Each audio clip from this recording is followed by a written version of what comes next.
Hi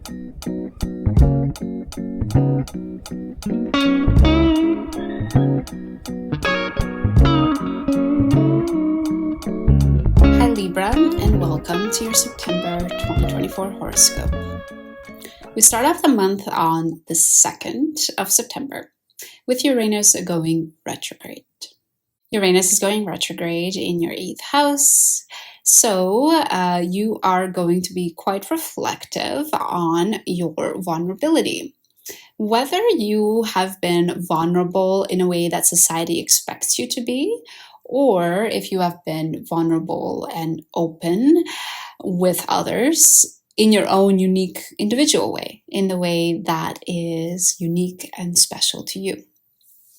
Uranus will be retrograde until January of 2025, so most likely you're going to be feeling this reflective energy for quite a few months to come. On September 2nd, we also have Pluto re-entering the sign of Capricorn. For you, Libra, this means Pluto is re-entering your 4th house. And it will be there until mid-November. So not for a very long time, but still enough time for you to reflect and to go introspective on the power you have been giving away to your family and your home.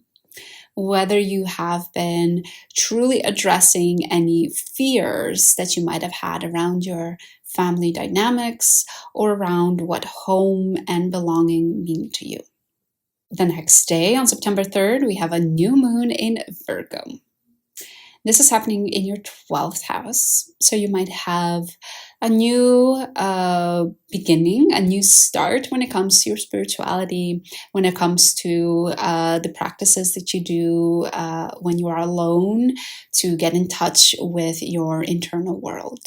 During this new moon, we also have a square between Mars and Neptune and a conjunction between Venus and the South Node. The Mars and Neptune square is activating your 9th and 6th house, so you might feel some tension between your beliefs and your routine. Perhaps you find that they're not a match to each other. You believe one thing, you want a lifestyle of somebody that's healthy and exercises often, but your routine says otherwise. And the conjunction with Venus and the South Node in your 1st house will also bring this energy of the bad habits when it comes to staying on your own, staying as an independent individual, because it's sometimes easier, because it's more peaceful, because that way you can avoid conflict with others. So both of these, the square with Mars and Neptune and the conjunction with Venus and the South Node, are coloring this new moon. They might be making this new start, this new beginning into your spirituality, into this more introspective internal time for you, a little bit more challenging. On September 5th, Mars enters Cancer, or your 10th house. So that means that your drive and your motivation might be a little bit more oriented towards your career, your public persona, what others think of you, how they view you. A couple of days later, on September 8th, the Sun will continue to travel through your 12th house and then oppose Saturn. So Saturn has been in your 6th house for a while now, about a year and a half, and is going to be there for a little bit more, well into 2025. And with this opposition, we see this pull between wanting to be grounded in the real world, focusing on the day-to-day tasks, versus wanting to step away from them, wanting to daydream, wanting to be in a state of flow, to think on a more abstract spiritual level. And it might be that you're getting a lot more satisfaction in the latter, in daydreaming, in being in a state of flow, in thinking in an abstract way. But reality keeps pulling you towards your routine. Reality keeps pulling you out of it and saying, but did you exercise today? But did you take care of your health? But did you eat the right things? So there might be really a pull between those two. And this need to be more on a spiritual level, to think more abstractly, doesn't get any easier later in the month, because on September 12th, the Sun squares Jupiter. Jupiter is in your 9th house. So even though it's more of a positive planet, this 10th aspect shows that there will be a bit more of a friction, a little bit more difficulty getting in those states of flow. The 9th house is all about your belief systems, your lifestyle, education, travel. So you could be doing those things, traveling or studying, or you could be just thinking a lot more about your beliefs and your lifestyle. And that's, again, pulling you away from this state of flow, this sort of daydreaming state that feels so yummy right now and that you just want to stay in and, remain there.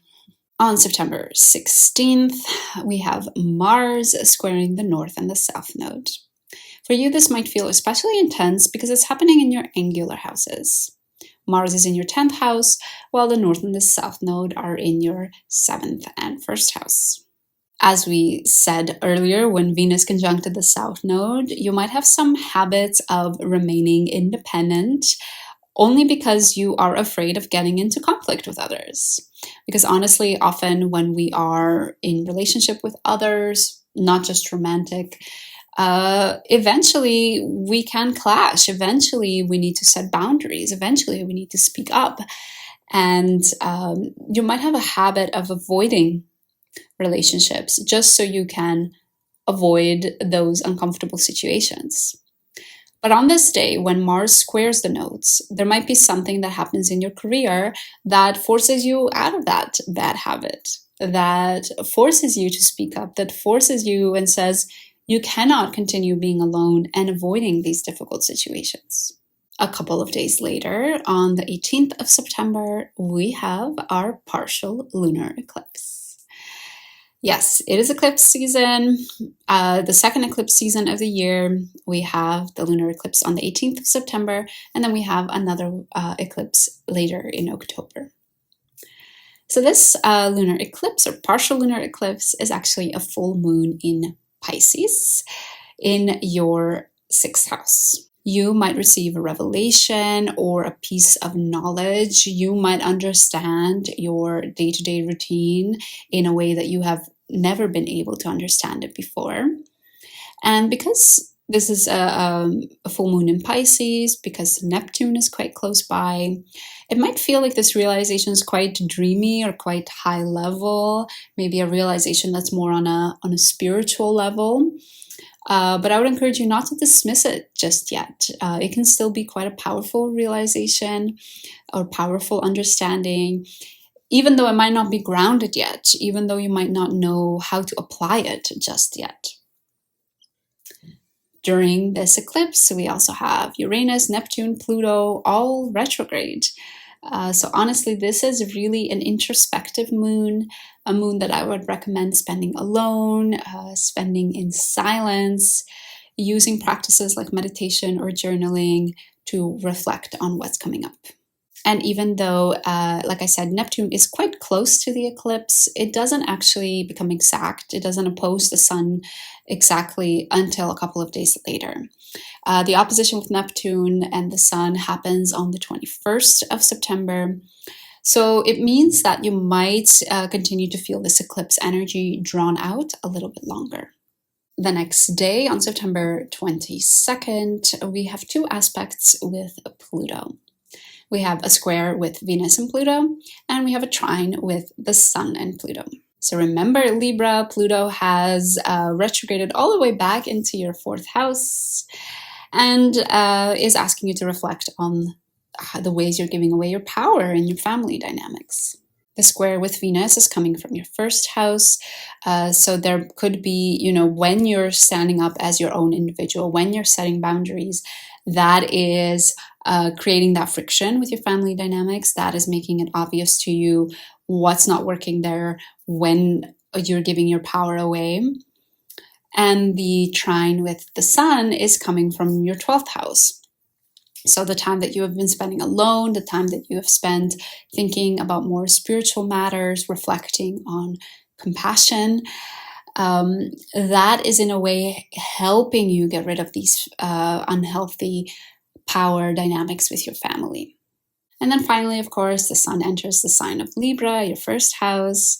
And as it moves through your first house on September 29th, it ends up catching up with the South Node and it conjuncts it. We've talked about it many times in this horoscope, but the South Node means habits that are comfortable but are no longer serving us. So again, on this day, you might find that your ego is really comfortable, is really lit up when you step into your individuation, you sort of separating from others, really trying to be your own individual, but when you're really doing it as a result, or when you're really doing it in order to avoid connecting with somebody, in order to avoid the conflict that might come up when you connect with somebody. And it might really become obvious, okay, this is obviously just as a way to stroke my ego. This is a way that, or this is a habit that I need to start letting go of. And we close off the month on the 30th with a very nice trine between Mars and Saturn.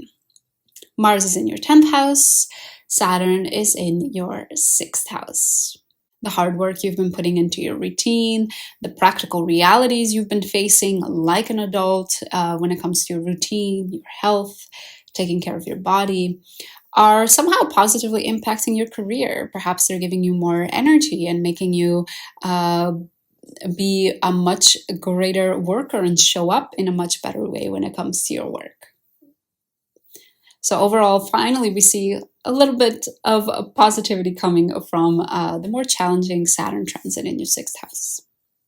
So overall, Libra, a lot of focus for you this month on your internal world, getting in touch with compassion, getting in touch with whatever spirituality means for you, getting in a state of flow, and getting in a state where you can remove yourself a little bit from the day-to-day habits, things happening, routines, and zoom out and look at things from a higher perspective. And of course, we continue to talk about you establishing yourself as an individual, you not being afraid to step into a relationship because it will help you grow whenever you reach conflict with the other person. So honestly, very nice September where you have a lot of things to focus on and a lot of things to continue to grow and improve on. So overall, Libra, thanks for joining me. I hope this horoscope helps you out for the month ahead. And thank you for 1,000 subscribers. I believe we reached that last month in August. And of course, in order to thank you, I'm giving away a free reading. So congratulations, Rosie Roses 85. You are the winner of the free reading. Go to my channel, click on the community tab, and you can reach out to me there. And then we can go ahead and schedule the reading. Thanks for watching. Enjoy September, and I hope to see you again soon.